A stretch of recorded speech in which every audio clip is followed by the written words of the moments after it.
K9 자주포가 유럽의 안보 지형을 변화시키고 있습니다. 고장 무기 체계 하나가 여러 국가가 인접한 광활한 지역의 안보에 영향을 끼친다는 것은 도를 넘어선 과장이 아니냐는 생각이 들 수도 있습니다. 거기다가 K9을 개발하고 생산하는 나라가 대한민국이라는 것을 떠올리면 허세도 적당히 부려야지 지나치면 꼴볼견이라는 소리가 나올 법도 합니다. 하지만 이런 날 선 지적과 비난의 위험을 감수하고도 K9의 영향력과 위상에 대해서 자신 있게 언급할 수 있는 건 모두 사실에 근거를 두고 있기 때문입니다. K9이 현재 세계 최고의 자주포라는 것에는 그 누구도 이견을 달기 어렵습니다. 성능상의 스펙도 그렇지만 다른 자주포와 비교해보면 이 사실을 더욱 확실히 체감하게 되는데요. 그중 하나가 프랑스의 세자르 자주포입니다. 세자르는 각국의 자주포 도입 사업에서 K9과 경합을 펼치는 기종 중의 하나로서 상당한 해외 판매 실적을 가지고 있습니다. 나름 한가닥하는 자주포라고 할 수 있는데요. 그럼에도 절대 강자 K9에 비견할 바는 아닙니다. 그리고 이 사실은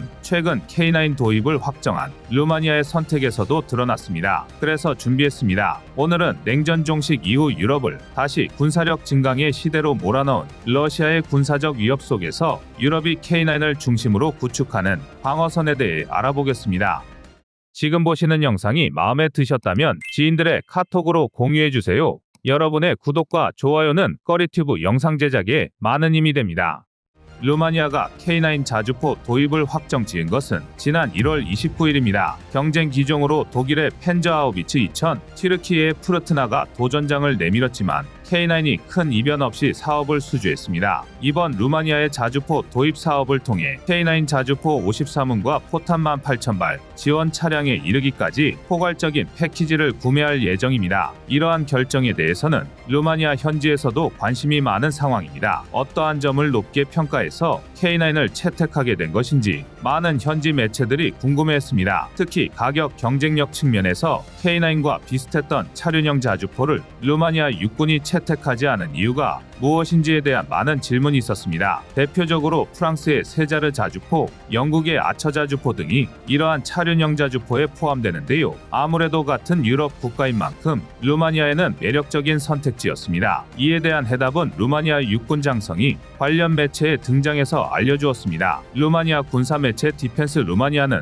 전 남동 다국적 여단 사령관이자 루마니아 예비군 장교협회 회장인 버질 발라시아누 장군을 초청해 인터뷰를 했습니다. 인터뷰에서 그는 루마니아의 자주포 도입 프로그램에 대해 설명하면서 내 박사학위 논문은 미래 전쟁에 관한 것이었는데 처음에는 차륜형 전투 차량을 주제로 택했지만 나의 지도 교수는 그것이 틀렸다고 지적했다. 나는 미국처럼 항공 운송이 가능한 가벼운 전투 자산을 획득하는 것이 중요하다고 여겼지만 현재 우크라이나에서는 그것들이 전혀 힘을 쓰지 못하고 있다고 말했습니다. 그의 말처럼 차륜형 자주포는 중량이 비교적 가볍습니다. 그리고 그 덕에 수송기를 활용하여 빠르고 간단하게 수송할 수 있습니다. 또한 타이어를 채택한 덕에 비교적 바닥이 고른 시가지 전투 등에서 운용하기 좋습니다. 그러나 이러한 장점들은 우크라이나에서는 완전히 퇴색되고 말았습니다. 우선 항공 지원이 가능하다는 장점은 제공권을 확보했다는 전제가 필요하다는 데에서 바로 사라져버렸습니다. 러시아 우크라이나 전쟁에서는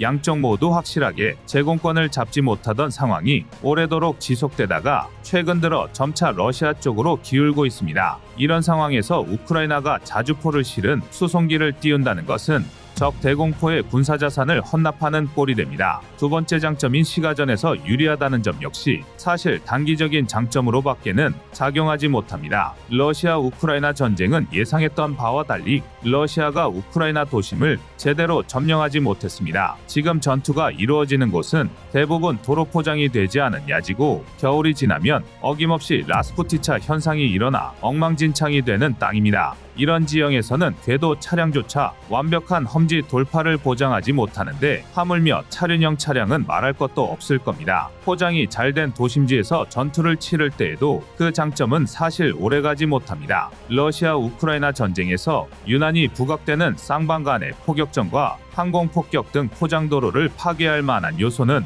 얼마든지 있습니다. 이러한 공격을 받으면서 이곳저곳이 움푹 파여버린 포장도로는 오히려 비포장도로보다 돌파하기 힘든 지형으로 돌변합니다. 그래서 현재 우크라이나에서는 극히 제한적인 상황에서만 차륜형 자주포를 활용하고 있습니다. 차륜형 자주포는 이동하기 위해서 잘 닦인 도로를 택할 수밖에 없는데 이로 인해서 적에게 쉽게 발각되고 어김없이 드론 공격을 당할 확률이 높아집니다. 우크라이나 현지에서는 차륜형 자주포라는 무기 체계를 넘어서 세자르 자주포의 특징적인 단점으로 꼽히는 사례도 보고되고 있습니다. 프랑스 매체 르몽드는 우크라이나군 포병들과의 인터뷰를 통해 프랑스의 세자르 자주포가 우크라이나에서 나쁜 평가를 받고 있다는 점을 지적했습니다. 그러나 K9은 세자르와 달리 궤도형일 뿐만 아니라 다른 궤도형 자주포들에 비해서도 차별화되는 강점들을 가지고 있습니다. 전차의 버금가는 두꺼운 장갑은 사격하는 동안 안에 있는 승무원들을 안전하게 지켜주고 적에게 위치를 발각당하더라도 쏟아지는 공격으로부터 어느 정도의 방어력을 제공해줍니다. 또한 자동 방열이 가능하기 때문에 사격 후 이탈까지 시간이 획기적으로 짧습니다. 방열과 방열 해제 모두 자동으로 간단히 해결할 수 있다는 것도 장점 중의 하나입니다. 게다가 K9은 산악지형이 많은 한반도에서의 운용을 전제로 만들어졌기 때문에 위장물을 적극적으로 사용해도 통신에 아무런 영향이 없고 먼지에도 당연히 강합니다.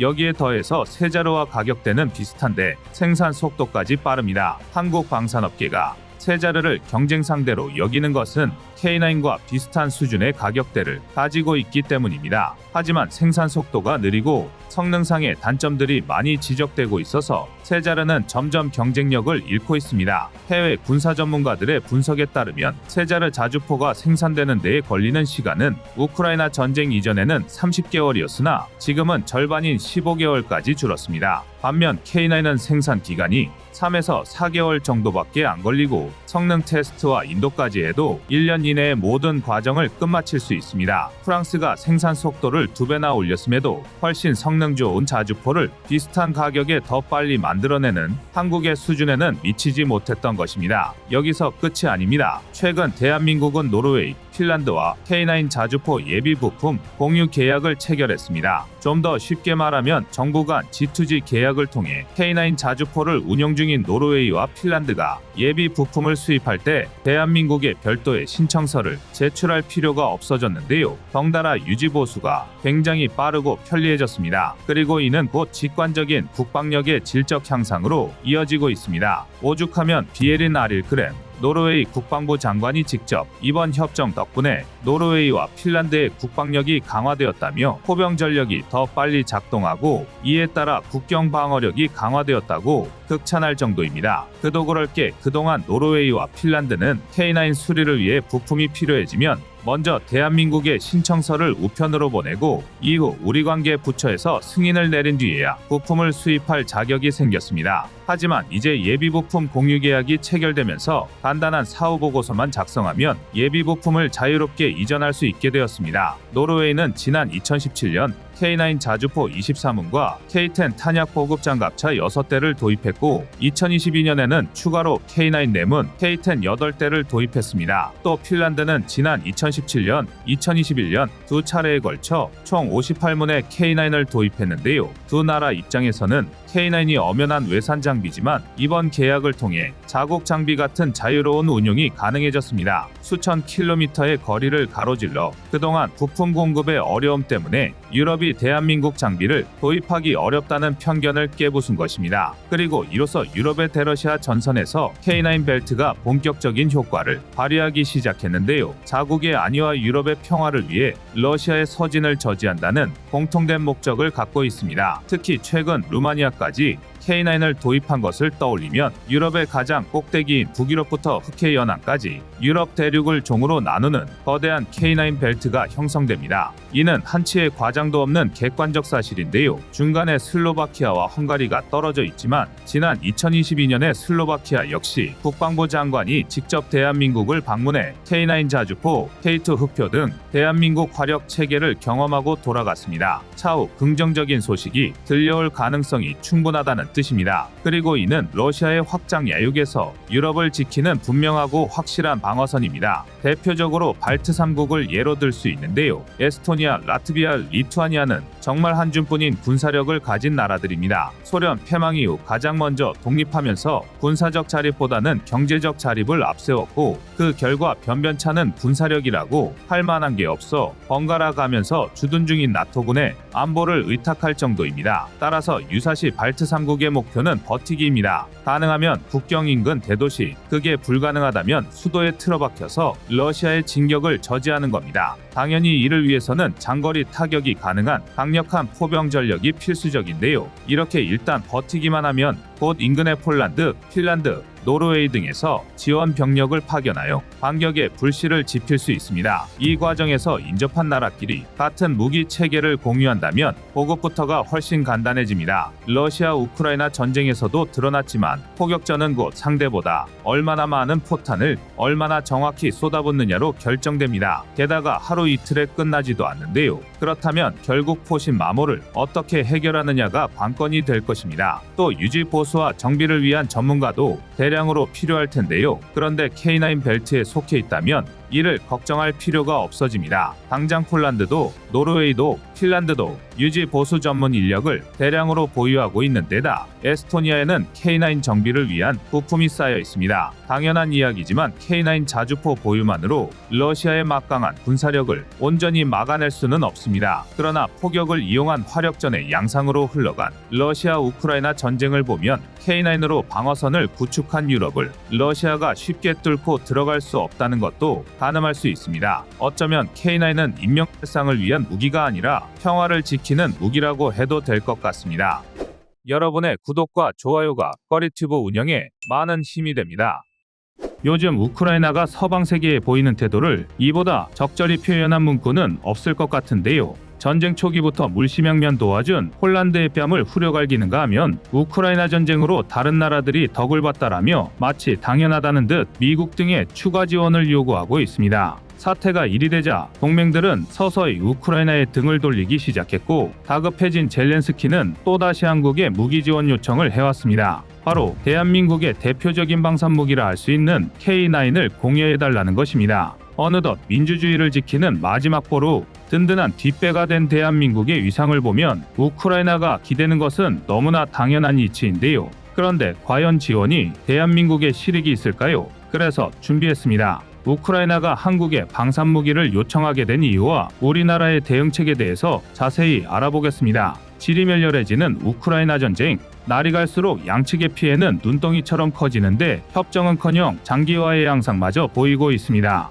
그렇다고 우크라이나가 무조건 휴전을 요구할 수도 없는 것이 우크라이나와 러시아 양국의 손에는 서로 우열을 가리는 게 무의미할 정도로 막심하지만 이 상태로 결국 협정이 맺어진다면 국토를 상당 부분 빼앗긴 우크라이나가 무조건 손해일 수밖에 없는 구조입니다. 이는 이번 전쟁에 푸틴 정권의 운명이 걸렸다고 할 수 있는 러시아도 마찬가지죠. 더구나 전쟁이 이렇게 장기화하는 데다 중동 전쟁도 현실화하고 있으며 세계 경기도 침체 국면에 들어서고 있어 이러다 서방 세계가 우크라이나를 포기하는 것 아니냐라는 불길한 예상마저 떠돌고 있습니다. 상황이 이렇게 되자 속된 말로 똥줄이 타고 있는 건 우크라이나입니다. 그런데 문제는 이처럼 궁지에 몰리자 우크라이나가 연달아 자살골을 집어넣고 있다는 것입니다. 러시아 우크라이나 전쟁은 표면적으로는 단일 국가끼리의 싸움이지만 그 실체는 서방연합과 러시아 사이의 전쟁이라고 해도 과언이 아닙니다. 냉혹한 이야기지만 유럽의 성벽 역할을 하는 지리적 특징이 우크라이나의 명줄을 이어가고 있는 것이나 마찬가지인데요.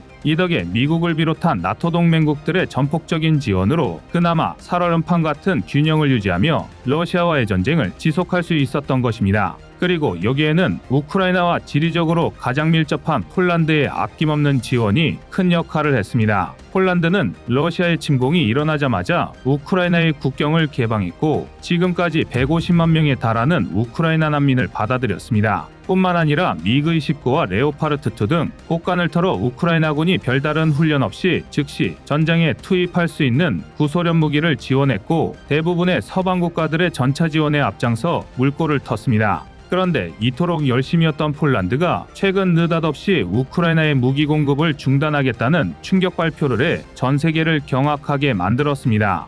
지난 9월 20일 마테우시 모라비에츠키 폴란드 총리가 기자회견 자리에서 우크라이나에 더 이상의 무기를 지원하지 않을 것이다. 우리는 그 대신 폴란드를 무장시키는데 최선을 다하겠다라고 발언한 건데요. 이는 해석에 따라 러시아의 서진을 막던 우크라이나를 포기하고 폴란드에서 그 역할을 대신하겠다고 여겨질 수 있는 매우 강경한 발언이었습니다. 특히 앞서 말씀드렸던 것처럼 자국의 무기고가 텅텅 빌 만큼 우크라이나의 무기를 퍼주다시피 했던 폴란드의 발언이기에 이 발언은 더욱 큰 파장을 일으켰는데요. 자칫하면 우크라이나 지원에 지친 미국과 유럽의 강대국들이 줄줄이 지원 거부 선언에 동참할 수도 있는 위험한 발언이었습니다. 하지만 폴란드에도 속사정은 있었습니다. 마테우시 모라비에츠키 폴란드 총리의 발언이 있기 하루 전 젤렌스키 우크라이나 대통령이 유엔 총회 연설에서 폴란드 등 동유럽 국가들을 비난한 건데요. 젤렌스키 대통령은 이들이 정치적으로는 우크라이나를 지지한다고 하면서도 뒤로는 러시아가 활개칠 수 있게 돕고 있다고 발언했습니다.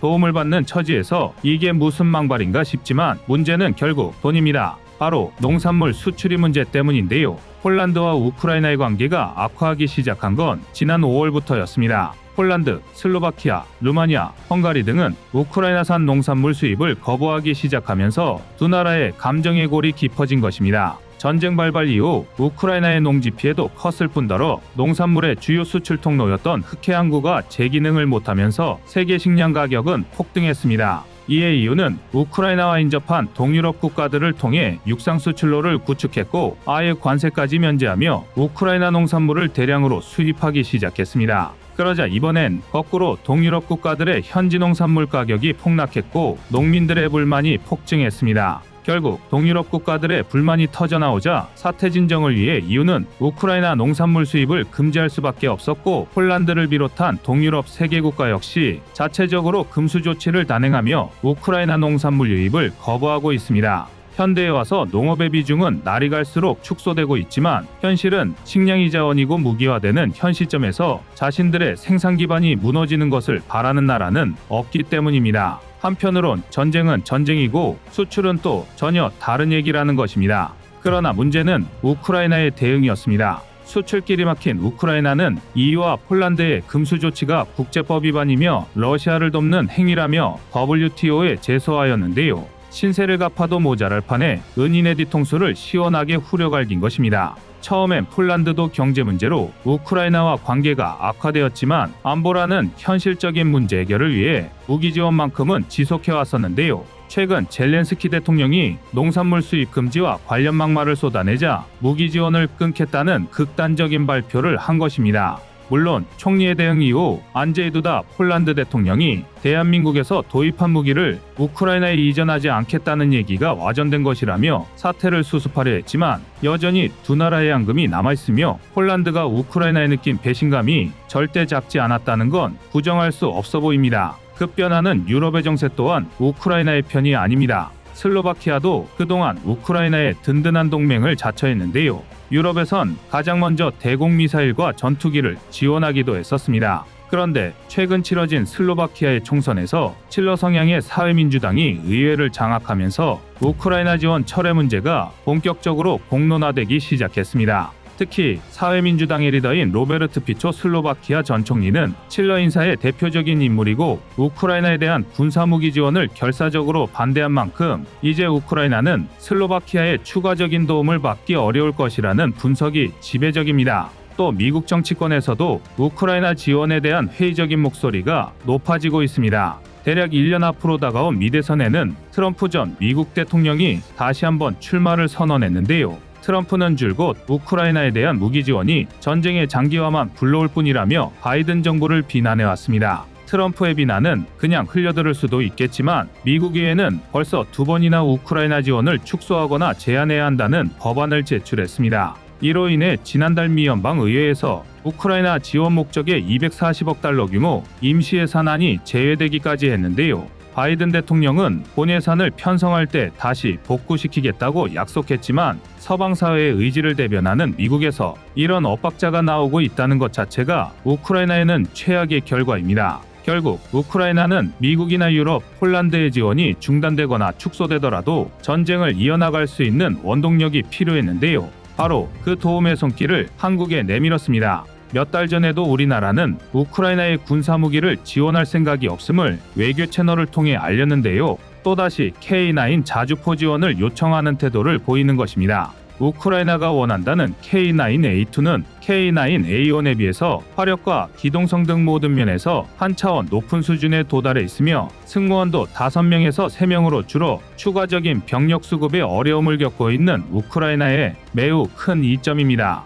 게다가 복합 고무궤도를 장착해 주행 성능과 기동에 있어서 전과는 비교도 안 될 만큼 뛰어난 성능 향상을 이뤘습니다. 가뜩이나 도로 환경이 열악한 데다 오랜 전쟁으로 피폐해져 있는 우크라이나의 전장에 최적의 기동 조건인데요. 심지어 연료 소모가 줄어든 것은 물론이고 소음과 진동도 줄어들어 승무원들의 피로도가 줄어드는 효과를 가져다 줍니다. 그리고 무엇보다 우크라이나가 K9을 원하는 가장 큰 이유는 이미 실전에서 성능과 위력을 확인했기 때문입니다. 물론 대한민국 K9의 성능이 얼마나 뛰어나던 우크라이나 지원과는 또 다른 얘기입니다. 국제적인 역학관계 또한 고려해야 하며 적당한 출구 전략 없이는 밑빠진 독에 물 붓기가 될 수도 있다는 사실을 간과해서는 안 됩니다. 이에 우크라이나는 물론 유럽 언론들마저 이례적으로 K9 자주포를 집중 조명하며 자세한 분석을 내놓고 있는데요.